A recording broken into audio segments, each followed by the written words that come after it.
নবী সাইয়্যিদুনা মুহাম্মদ রাসূলুল্লাহ সাল্লাল্লাহু আলাইহি ওয়াসাল্লাম আল্লাহর পক্ষ থেকে নির্দেশনা প্রেরণ করেছেন, নির্দেশনা দিয়েছেন, হে নবী আপনি আপনার স্ত্রী অন্যদেরকে মুমিন নারীদেরকে বলুন তারা যেন চাদরের কিয়ত অংশ নিজেদের উপর জড়ায় দেয়। রাসূলুল্লাহ নবী সাইয়্যিদুনা মুহাম্মদ রাসূলুল্লাহ আল্লাহর সেই কথা মান্য করে তিনি ঘোষণা দিলেন, তোমরা বিনা প্রয়োজনে ঘর থেকে বের হবে না, ঘর থেকে বের হলে পর্দার সাথে বের হবে। তোমাদের যারা মুমিন তাদেরকে নিয়ে ঘর থেকে বের হবে, জেনে তেন লোককে নিয়ে তোমরা ঘর থেকে বের হবে না। তোমরা একা একই ঘর থেকে বের হবে না।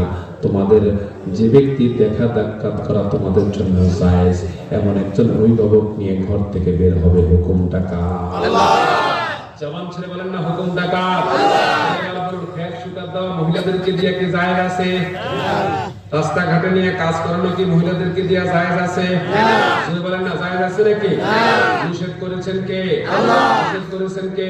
আল্লাহ। তাহলে ঘর শুকানোর দায়িত্ব কার? পুরুষ না মহিলা?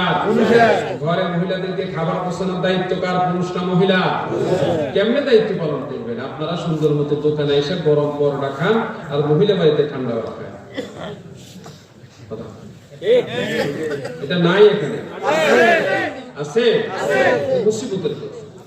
হ্যাঁ, দোকানে পাটে বাজারে যান, বসে একসঙ্গে বসে পরোটা খান, আরাম করে খান, গরম গরম খান। আবার ভালো করে ভাজি করিস, মজা করে গরম ভাজি দিস, ঠান্ডা ভাজি দিস না।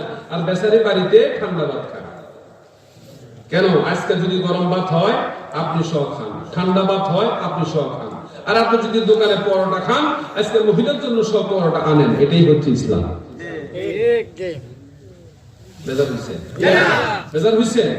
তাহলে সংক্ষিপ্ত ভাবে যদি আপনি চিন্তা করেন, আমি আর দীর্ঘ করবো না, কথা খুব সংক্ষেপ ছোট করে নিয়ে আসছি। নবী আরবি সাইয়্যিদুনা মুহাম্মদ রাসূলুল্লাহ সাল্লাল্লাহু আলাইহি ওয়াসাল্লামের ভাষণ যে নারীদেরকে ঢেকে রাখতে হবে।